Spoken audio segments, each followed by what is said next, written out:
అబ్బో ఇక్కడ కేజీ చీరలు కొంటే అర కేజీ చీరలు ఫ్రీ అంట. మంగళ్య షాపింగ్ మాల్ కేజీల్లో సేల్, టన్నుల్లో ఆనందం. మా మీద, మామిడి రైతుల మీద, వాళ్లకు చంద్రబాబు మీద ఉన్నటువంటి ప్రభుభక్తిని చాటుకోవటానికి తమ అక్కసంతా కూడా మామూలు స్థాయిలో కాదు, తీవ్రమైన స్థాయిలో వాళ్ళు వెళ్ళగక్కటం జరిగింది. మమ్మల్ని ప్రత్యర్థులుగా కూడా గుర్తించకుండా శత్రువులుగా, రౌడీ మూకలుగా, హత్యాకాండను సృష్టించేవారుగా వాళ్ళిష్టం వచ్చినట్టుగా రాతలు, వాళ్ళ మాటలు.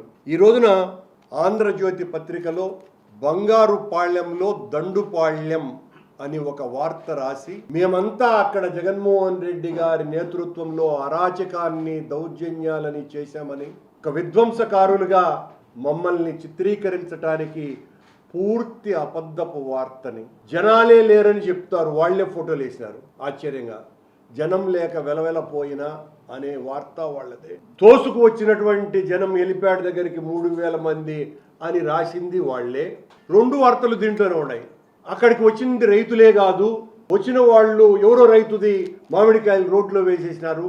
మామిడికాయలు జగన్మోహన్ రెడ్డి గారి పర్యటనలోనే కాదు, చిత్తూరు జిల్లా అంతా కూడా మామిడి రైతులు ఈ రకంగానే పారబోసినారు రోడ్లలో.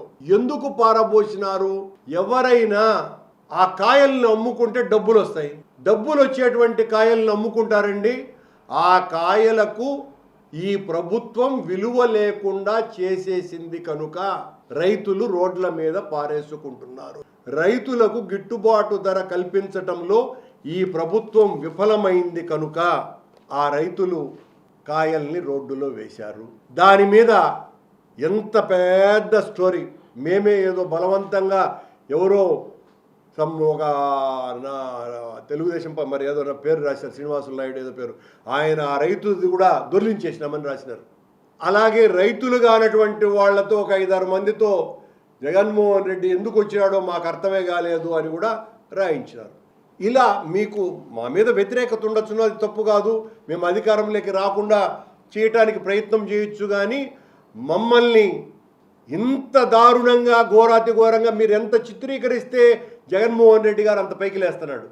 మిమ్మల్ని, మీరు రాస్తున్నటువంటి రాతల్ని జనం తప్పుపట్టరు అనుకుంటే అది మీ తప్పిదం అవుతుంది. TV5లోను అలాగే ABNలోను ఒక స్టోరీలు చూడండి. నిన్న పోలీసుల నరికేయండ్రా, DSPని నరికేయండ్రా, జగన్ పబ్లిక్గా దొరికాడు. ఏమండి, ఒక పూర్వ ముఖ్యమంత్రి ఈ రకంగా మాట్లాడగలడా? మాట్లాడితే రాజకీయం చేయగలరా ఎవరైనా? రాజకీయం చేయటానికి సాధ్యమా? ఒక పొలిటికల్ పార్టీని నడపటం అంటే అంత ఈజీనా? పోలీసులపై రెచ్చిపోయిన జగన్, పోలీసులపై రప్ప అంటూ రెచ్చిపోయిన వైఎస్ జగన్ పరామర్శ పొలిటికల్ ఈవెంటా? మళ్ళా అందులోనే పోలీసుల్ని నరికేస్తారా? సర్కారు ఏం చేస్తోంది? మళ్ళీ అదొక శుద్ధులు కూడా చెప్తారు వాళ్ళు, సర్కారు ఏం చేస్తోంది అని. మామూలుగా మన పూర్వకాలంలో మన వ్యవస్థల్ని సరిదిద్దటానికి ఆనాటి కాలాలలో మహారుషులు ఉన్నారు. ఉదాహరణకు కశ్యప మహర్షి, భృగు మహర్షి, అత్రి మహర్షి, బృహస్పతి లాంటి వాళ్ళు. మీకు అందరికీ తెలియని విషయం కాదు. ఇప్పుడు ABN కశ్యప మహర్షి, TV5 భృగు మహర్షి, ఆంధ్రజ్యోతి అత్రి మహర్షి, ఈనాడు బృహస్పతి, వీళ్ళు అనుకొని ప్రజలకు సందేశాలు ఇస్తున్నారు. ఈ రకంగా ఆనాడు ఆ మహారుషులు అందించినటువంటి సందేశాలు ఈనాడు మేమే అని అనుకొని తన్మయత్వంతో జగన్మోహన్ రెడ్డి గారి మీద ఈ రకమైనటువంటి నిందలు వేస్తూ ఉండారు రోజు. అందులోనూ కూడా వీళ్ళ దృష్టిలో తెలుగుదేశం పార్టీ, జనసేనకు సంబంధించినటువంటి నాయకులు, కార్యకర్తలు అంతా కూడా వేద పండితులు. ఈ వేద పండితులు ప్రజలకు వేదాశీర్వచనం ఇస్తూ ఉంటారట. వీళ్ళు ఆశీర్వచనమే తీసుకోవాలి ప్రజలు. వీళ్లను డైరెక్ట్ చేసేటువంటిది ఈ కశ్యప, భృగు, అత్రి, బృహస్పతి మహర్షులు. వీళ్ళు రాసింది, వీళ్ళు మాట్లాడిందే వేదం, అదే భగవద్గీత. ఇలా మా మీద నిన్న అన్ని నిబంధనల్ని మీరు విధించినటువంటి అన్ని రకాలైనటువంటి హద్దులని చెరిపేసుకొని రైతులు అంత పెద్ద ఎత్తున తరలి వస్తే మేమే నిజానికి అనుకున్నాం వచ్చేటువంటి పరిస్థితి లేదు. ఇంత తీవ్రమైనటువంటి నిర్బంధకాండ పోలీసులు ప్రభుత్వం యొక్క సహాయంతో చేస్తున్నారు కనుక మా ప్రోగ్రాం పెద్ద సక్సెస్ కాకపోవచ్చును, జగన్మోహన్ రెడ్డి గారు వచ్చినప్పుడు అతి తక్కువ మంది ఉంటారేమో అని మాకు కూడా అనిపించింది. కానీ వాస్తవం జగన్మోహన్ రెడ్డి గారి మీద పెళ్ళుబికినటువంటి జనామోదం అన్ని వేల మందితో అక్కడ మీ నిర్బంధాలని ఛిద్రం చేస్తూ రైతులకు జగనన్న ఇచ్చినటువంటి తోడ్పాటుకు వాళ్ళు జేజేలు పలుకుతూ జయజయధ్వానాలు చేస్తూ వాళ్ళు ఇచ్చినటువంటి స్వాగతం అది. అదేమి మేము కోరుకున్నది కాదు, మేమేదో ఆహ్వానించింది కాదు. మమ్మల్ని మీరు నిబంధనలన్నింటినీ ఉల్లంఘించినారని, మీరు మేమిచ్చినటువంటి దారిలో పోలేదని ఈ రోజున మా నాయకులు చాలామంది మీద 3 కేసులు పెట్టారంట. రేపు ఇంకా ఎన్ని కేసులు పెడతారో, ప్రస్తుతానికి 3 కేసులు పెట్టారు. వాళ్ళు ఇచ్చినటువంటి పోలీసు అధికారులు ఇచ్చినటువంటి రూట్లోనే జగన్మోహన్ రెడ్డి గారు పయనించినాడు. అది ఉల్లంఘనని ఒక కేసు పెట్టారు. రైతులు మామిడికాయలు దొర్లించినారు. ఇది వైఎస్ఆర్ కాంగ్రెస్ పార్టీ నాయకుల మీద కేసు. దారికి అడ్డంగా మామిడికాయలు వేసినారు కాబట్టి, మామిడికాయలు వేసినారు కాబట్టి రోడ్ల మీద కేసులు పెట్టాలి అనుకుంటే చిత్తూరు జిల్లాలో కనీసం అంటే 7-8 వేల కేసులు పెట్టాల. ఏ రోడ్లో చూసినా మామిడికాయలే ఉన్నాయి రోడ్లలో. మరి వాళ్ళందరి మీద కేసులు పెట్టాలి కదండి. మీరు జగన్మోహన్ రెడ్డి గారి మీద కక్ష సాధించాలి కాబట్టి, భయపెట్టాలి కాబట్టి ఈ రకంగా కేసులు పెడుతున్నారు. మీరు ఎన్ని కేసులు పెడతారని ముందే కూడా చెప్పినారు కదా. మేము కేసులు పెడతాం, రౌడీ షీట్లే తెరుస్తాం, మీరెవరైనా వస్తే అని గ్యాప్ ఇచ్చి చాలా తీవ్రమైన హెచ్చరికలు చేసినారు కదా. మరి ఆ హెచ్చరికలను బేఖారత్తు చేసినారు కదా ప్రజలు, రైతులు. ఇంకా భయపడేదేంది? మీరు కేసులు పెట్టుకుంటే ఆలోచించే వాళ్ళు ఎవరు? మీరు కేసులు పెట్టుకోండి.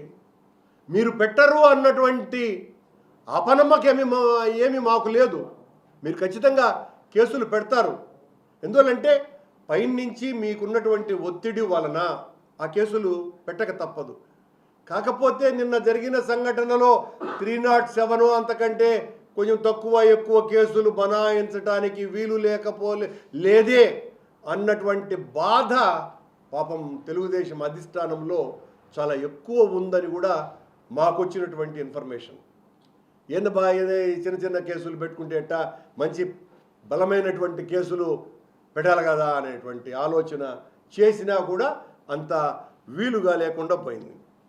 తెలుగుదేశానికి మీరు కొమ్ము గాయచ్చు, కానీ మా మీద పడి ఇలా ఇష్టం వచ్చినట్టుగా పెడబబ్బలు పెట్టి ఏడుపులు లంఘిస్తే మరోవైపున కూడా మీ వార్తకు మరోవైపున మరొక నిజమైన వార్త కూడా ఉంది అన్నటువంటి వాస్తవాన్ని మా మీద దుష్ప్రచారం చేస్తున్నటువంటి ప్రచార ప్రసార మాధ్యమాలు గుర్తించాలని గుర్తు చేస్తున్నాం. ఎన్ని ఆంక్షలు పెట్టినా, మీరు ఎన్ని వందల మందిని నిర్బంధించినా, అణచివేతకు దిగినా, చివరకు లాఠీ చార్జ్ చేసినా కూడా ఏమాత్రము వెరవకుండా వేలాది మంది రైతులు వచ్చినారు కదా. వచ్చింది మీరు కూడా చూపించకుండా తప్పలేదు కదా. మీరు ఎస్పీ అడ్డుకున్నాడు జగన్మోహన్ రెడ్డిని అన్నారు. మీరు జగన్మోహన్ రెడ్డి గారిని ఎప్పుడు అడ్డుకుంటారండి? ఒకవేళ అడ్డుకుంటే విపరీతమైనటువంటి జనసందోహం ఉన్నప్పుడే కదా మీరు ఆ రోడ్డున పోకూడదు అని అడ్డుకుంటారు. జగన్మోహన్ రెడ్డి ఒక్కడే పోతా ఉంటే అడ్డుకొని కానిస్టేబుల్ కూడా అడ్డుకోవచ్చు. నువ్వు ఒకడే పోతా ఉంటే ఎస్పీ అంతటి వాడు అడ్డుకున్నాడంటే కారణం ఏంది? వేలాది మందిగా ఆయనతో పాటు నడుస్తున్నారు కాబట్టి అడ్డుకున్నారు. ఆ అడ్డుకోవటాన్ని ఆ రైతులు ఏమాత్రము కూడా ఖాతరు చేయాల. అంటే దీన్ని బట్టి అర్థమైంది ఏంది? పెద్ద ఎత్తున రైతులు వచ్చినారు, ఏమీ రాలేదని మీరే చూపిస్తారు. ఆడ జగన్మోహన్ రెడ్డి రాకముందు 2 గంటల ముందో 3 గంటల ముందో తీసినటువంటి వీడియోలు ఖాళీ రోడ్లు ఇలాంటివి చూపించేసి ఏమీ రాలేదని చెప్పేది మీరే. తొక్కిసలాటలో ఈ రకంగా ఫలానా వాళ్లకు గాయం చేసినారు, పోలీసు వాళ్ళతో గొడవ చేసినారు అనేది కూడా మీరే. అక్కడే మీ ద్వంద్వ ప్రమాణాలు అర్థమైపోలా. ఒక వార్త చెప్పేటప్పుడు, ఒక వార్త రాసేటప్పుడు ఈ లోతైనటువంటి పరిశీలన కూడా ఉండాలి కదా. నేనేం వ్యక్తిగతంగా ద్వేషించటానికి కాదు, ఆ ప్రమాణాలు పాటించాల్సినటువంటి బాధ్యతను విస్మరించి మా మీద దాడి చేయటమే లక్ష్యంగా చేస్తూ ఉంటే సమాధానం చెప్పవలసినటువంటి బాధ్యత మా మీద ఉంది. రైతులను వారి తరపున ప్రశ్నిస్తున్నటువంటి ప్రతిపక్షాన్ని పట్టుకొని మీరు రౌడీ షీటర్లుగా, అసాంఘిక శక్తులుగా, దొంగలుగా చిత్రీకరిస్తూ ఉంటే, ఇలాంటి రాతలు రాస్తూ ఉంటే సమాజం ఎట్లా ఒప్పుకొని తీరుతుంది మిమ్మల్ని? ఇది చాలా హేయమైన చర్య అని ఖండిస్తున్నాం. ఇలా మాట్లాడడం వల్ల వ్యవసాయం పట్ల, రైతు సమస్యల పట్ల చంద్రబాబు గారికి, వాళ్లను మోసేటువంటి ఈ పత్రికలకు, పత్రికా యాజమాన్యులకు, ఈ ప్రభుత్వాన్ని భుజానం మోస్తున్నటువంటి పల్లకిలో మోస్తున్నట్టుగా ఉన్న ఈ మీడియాకు మీకున్నటువంటి తేలికతనం ఒక బాధ్యతారాహిత్యానికి నిదర్శనం.